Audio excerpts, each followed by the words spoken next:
जैसा कि last episode में हमने देखा कि टैंग शैंग जीवू को लेकर अपने मॉम डैड के पास आ गया था और वहाँ पर अब वो अपने पापा से जीवू से शादी करने के बारे में बताता है और कहता है कि वो जीवू से शादी करेगा। उसके पापा और उसकी मम्मी अपनी बहू को देखकर बहुत खुश हो जाते हैं और ये सीन बहुत ज्यादा इमोशनल हो जाता है। जीवू, जिसको अभी थोड़ा थोड़ा ही माहौल समझ आ रहा था, वो भी टैंग शैंग से शादी करने के लिए एग्री हो जाती है और जब टैंग शैंग जीवू को प्रपोज करता है तो जीवू हाँ कर देती है और दोनों आपस में किस करते हैं और ये सीरीज की फर्स्ट किस है जो इस सीन को बहुत ज्यादा रोमांटिक बना देती है।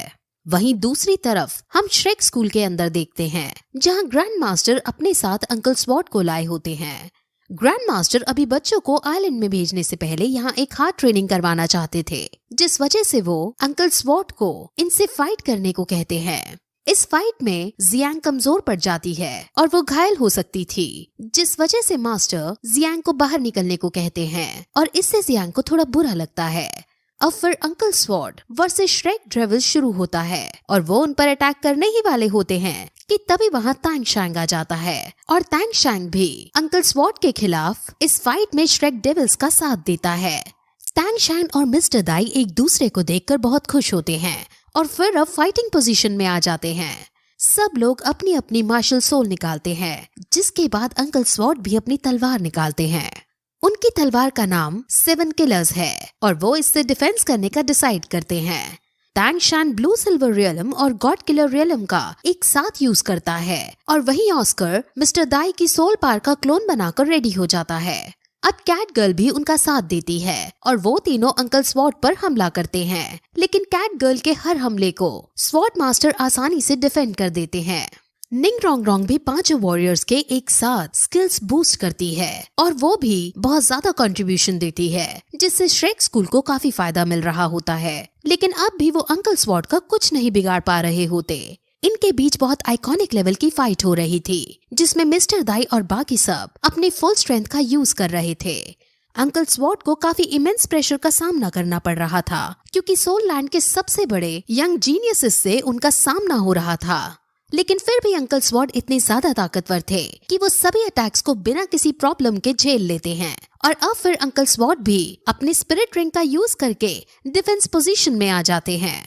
अब अंकल स्वॉर्ड भी अपनी फुल स्ट्रेंथ का यूज करने लगे थे, जिस वजह से टैंग शैंग अब मूड में आता है और वो पर्पल डेमन आई की मदद से उनको लोकेट करने की कोशिश करता है और फिर उन पर अटैक करता है। लेकिन टैंग शैंग भी उनका कुछ नहीं बिगाड़ पाता। वो अपने एक फॉर्मेशन का यूज करके टैंग शैंग पर हमला करते हैं और अब वो फॉर्मेशन बच्चों की तरफ बढ़ती ही जा रही थी।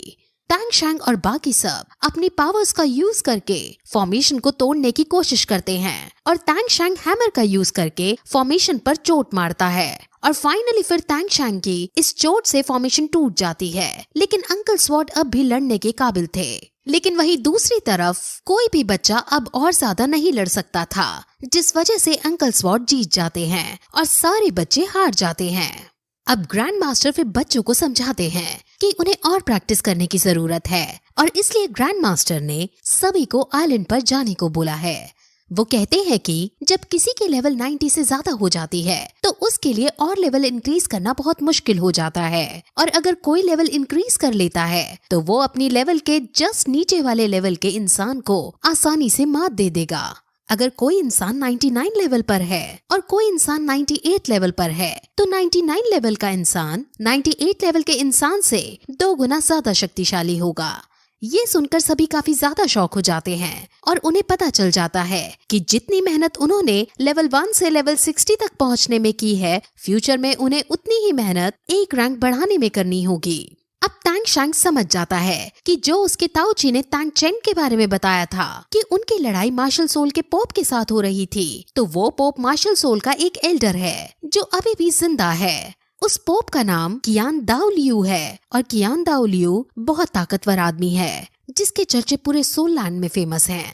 टैंग शैंग के पापा को जिसकी वजह से सेक्ट छोड़नी पड़ी थी, वो बीबी डोंग नहीं बल्कि वो कियान दाओ लियू है। अब फिर वो और भी बातें करते हैं, जिसमें उन्हें काफी कुछ जानने को मिलता है। और बातें खत्म होने के बाद अंकल स्वॉर्ड अपनी पोती को अलविदा कहकर वहाँ से चले जाते हैं, क्योंकि अब किसी को नहीं पता है कि श्रेक डेविल्स आइलैंड से कब वापस आएंगे। वहीं जब सब फिर अपने अपने रास्ते चले जाते हैं तो मोटू जियांग के पास आता है और उससे फ्लर्ट करने लगता है, जिस पर जियांग जब ये कहती है कि तुम यहाँ सबसे कमजोर हो और तुम्हारी रैंक भी सिर्फ 59 है, तो मोटू को बहुत बुरा लगता है। लेकिन वो उससे फिर एक शर्त लगाता है और कहता है कि आइलैंड की ट्रिप से वापस आने के बाद हम दोनों कंपटीशन रखेंगे और अगर तुमने मुझे हरा दिया तो मैं मान जाऊंगा। लड़की शर्त को एक्सेप्ट कर लेती है और फिर एक्सेप्ट करने के बाद मोटू उसे जल्दबाजी ना करने की कहता है और उसे अब शर्त की कंडीशन बताता है और कहता है कि अगर मैं मैच को जीता तो मैं तुम्हें किस करूंगा, लेकिन अगर तुम मैच जीती तो तुम मुझे किस करोगी। ये सुनकर जियांग को और ज्यादा गुस्सा आ जाता है और वो फिर से मोटू को पीट कर रख देती है और ये सीन फिर बहुत फनी एंगल ले लेता है। अब फिर वहाँ ग्रैंड मास्टर आते हैं और उन सभी बच्चों को आगे आने वाली हार्ड ट्रेनिंग के लिए हिम्मत देते हैं और सबको ऑल द बेस्ट कहते हैं। और फिर वो तैंगशैन को कहते हैं कि तुम्हें एम्परर ने बुलाया है, जिस वजह से अब तैंगशैन राजमहल में जाता है और वहाँ जाने के बाद एम्परर और प्रिंस उसे सम्मान देते हैं और कहते हैं कि तुमने मेरी जान बचाई है, जिस वजह से मैं तुम्हारा एहसान कभी नहीं भूलूंगा। प्रिंस यू बैंग जो तैंगशैन के सामने झुककर उसे अपना मास्टर कहता है और उसके सामने अपने घुटने टेकता है। ये देखकर तैंगशैन काफी शॉक होता है और वो एम्बैरेस भी फील करता है, लेकिन एम्परर तैंगशैन को कंफर्टेबल करते हैं और कहते हैं कि तुमने मेरे बेटे की जान बचाई है, इसलिए मैं तुम्हें एम्पायर के अंदर एक पोजीशन देता हूँ और तुम्हारी पोजीशन बाकी सभी पोजीशन से 3 रैंक ऊपर की होगी और एम्पायर के अंदर तुम किसी के सामने झुकने के लिए बाध्य नहीं होगे। अब फिर वो तैंगशैन को एक काफी ज्यादा कीमती खजाना देते हैं और इस खजाने का नाम vast sea and universal shield है। ये एक जादुई प्रिज्म टाइप ऑब्जेक्ट है जिसको जब तैंगशैन यूज करेगा तो वो काफी ज्यादा टेक्निक्स और एबिलिटीज को यूज कर पाएगा। तैंगशैन इन सब बातों का मतलब नहीं समझ पा रहा होता और उसे समझ नहीं आता कि आखिर इसमें ऐसा क्या है, जिस पर एम्परर उसे इसे खुद यूज करने की सलाह देते हैं। तैंगशैन एम्परर को धन्यवाद करके चला जाता है और रात को कमरे में जाकर इस डिवाइस को चेक करता है। वो अपनी पर्पल जेमिनी का यूज करके इसे परखता है और अपनी स्पिरिट पावर यूज करके इसे समझने की कोशिश करता है, लेकिन ऐसा करते वक्त इसके अंदर से बहुत ज्यादा एनर्जी निकलती है और इससे तैंगशैन बेहोश हो जाता है। फिर हमें प्रिज्म के अंदर डेमन सा दिखाई देता है जो ये कहता है कि बहुत सालों बाद मैं एक शक्तिशाली इंसान के अंदर जाऊंगा। डेमन बहुत खुश हो रहा होता है, इसके अंदर से बहुत ज्यादा एनर्जी निकल रही थी और वो सारी एनर्जी तैंगशैन के अंदर जा रही थी, जिस वजह से वहाँ उसके सभी दोस्त आ जाते हैं और तैंगशैन के लिए चिंता करने लगते हैं। अब फिर पूरी रात ऐसे ही बीत जाती है और सुबह तैंगशैन की आंख खुलती है जिसमें उसके दोस्त उसे ये बताते हैं कि तुम पूरी रात कुछ एब्जॉर्ब कर रहे थे।